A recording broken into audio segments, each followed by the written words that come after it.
E às vezes, né, a gente perde essa noção de que somos únicos. A gente perde a noção de o quanto a gente é especial dentro desse combate. De quanto existe uma forma só sua.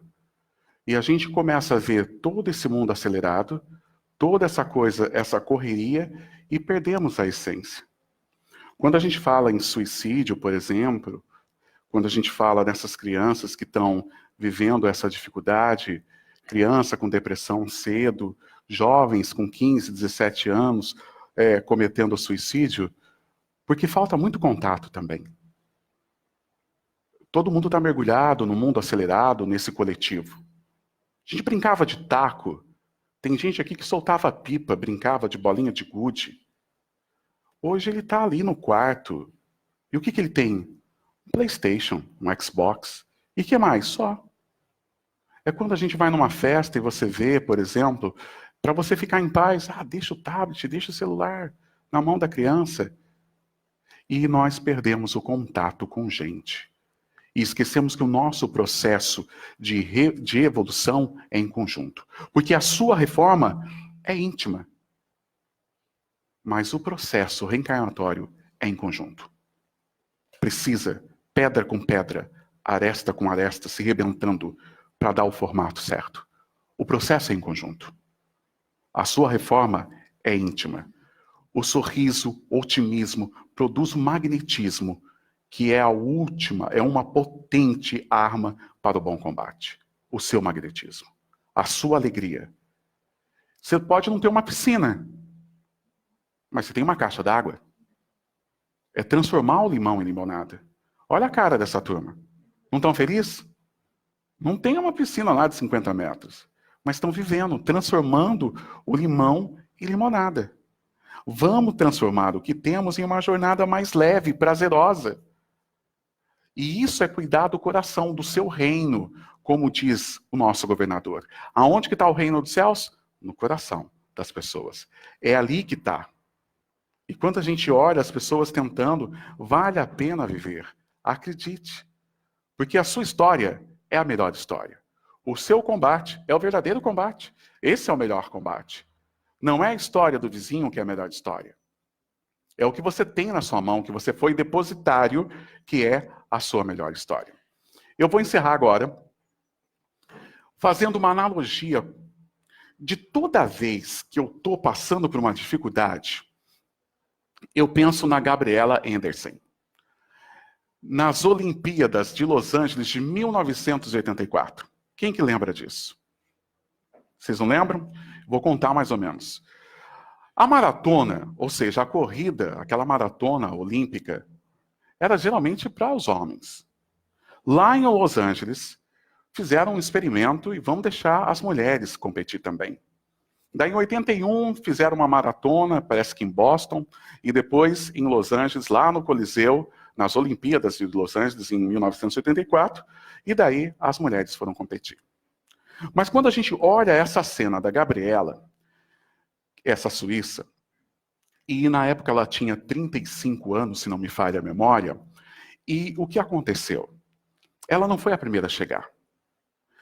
Um trajeto de muito asfalto, uma temperatura de mais de 35 graus, então a sensação térmica violenta. Foi através desse episódio que vocês vão ver que começaram a colocar água a cada quilômetro nas Olimpíadas, porque ela desidratou tanto que ela começou a ter cãibra e não conseguia mais correr. O Coliseu, aproximadamente quase 90 mil pessoas no Coliseu, em Los Angeles. E daí todo mundo esperando a competição. E ela não foi a primeira a chegar, lógico. A primeira que chegou foi a americana, e ela chegou na 35ª posição ou 37ª posição. Cansada, derrubada. Mas quando a gente olha para a cena, não só uma cena de superação dentro do esporte, que marcou a história das Olimpíadas. Muita gente vai lembrar disso. O pessoal, a hora que vê aqui, vai lembrar. Mas essa cena mostra para cada um de nós o nosso relacionamento com a pátria espiritual. O seu relacionamento com a espiritualidade. E essa corrida, esse bom combate da Gabriela Anderson, também se tornando o nosso combate no dia a dia. E eu queria, dentro dessa imagem, fazer uma analogia com a nossa história, com a tua história. Vamos ver como é que é o vídeo? E como é que funciona dentro da pátria espiritual, mais ou menos. Todos nós temos um caminho para percorrer. Todos nós temos uma jornada para percorrer. Cada pessoa tem o seu tempo, tem o seu ritmo, porque você assinou um projeto reencarnatório. Você assinou um tratado. Cada um comemora de um jeito, cada um chega numa posição. Mas todos nós temos uma única reta para chegar. Um único tempo para acertar na nossa vida. Se trata de uma Olimpíada, sim. Partindo da ideia que nós vamos ter que chegar numa posição, se trata de uma Olimpíada. Alguns vão chegar em primeiro na sua frente, mas não tem como comparar. Porque, como diz, você é uma joia rara, você é uma raridade. Você tem seu tempo. Mas muitas vezes a gente fica capengando nessas nossas missões, na sua história. Quantas vezes você está vivendo uma dificuldade na sua vida e você olha essa estrada, assim como a Gabriela, e você fala, eu não vou chegar.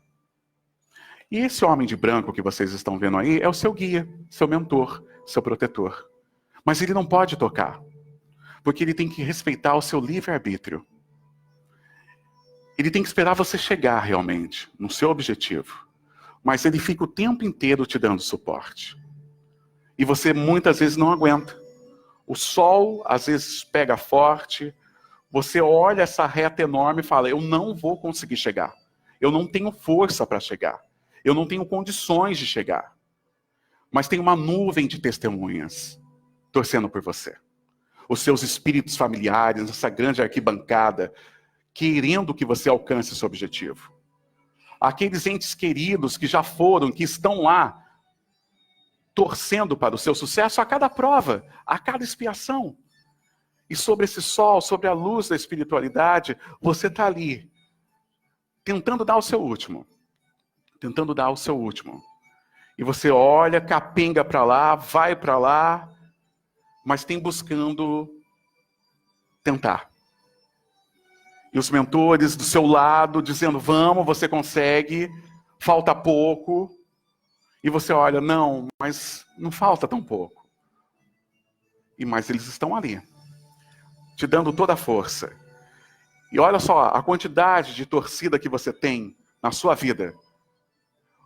Olha só a espiritualidade torcendo para o seu resultado, para as suas provas e para o seu sucesso. Pensa naquele momento que quando chega aquele nó na garganta. Pensa naquele desafio que você está enfrentando na sua vida. E muitas vezes você está nesse estado. E olha os mentores do seu lado. Vamos! Falta pouco. Mas eles não podem te tocar. Porque eles têm que respeitar o seu espaço, o seu tempo e a sua hora.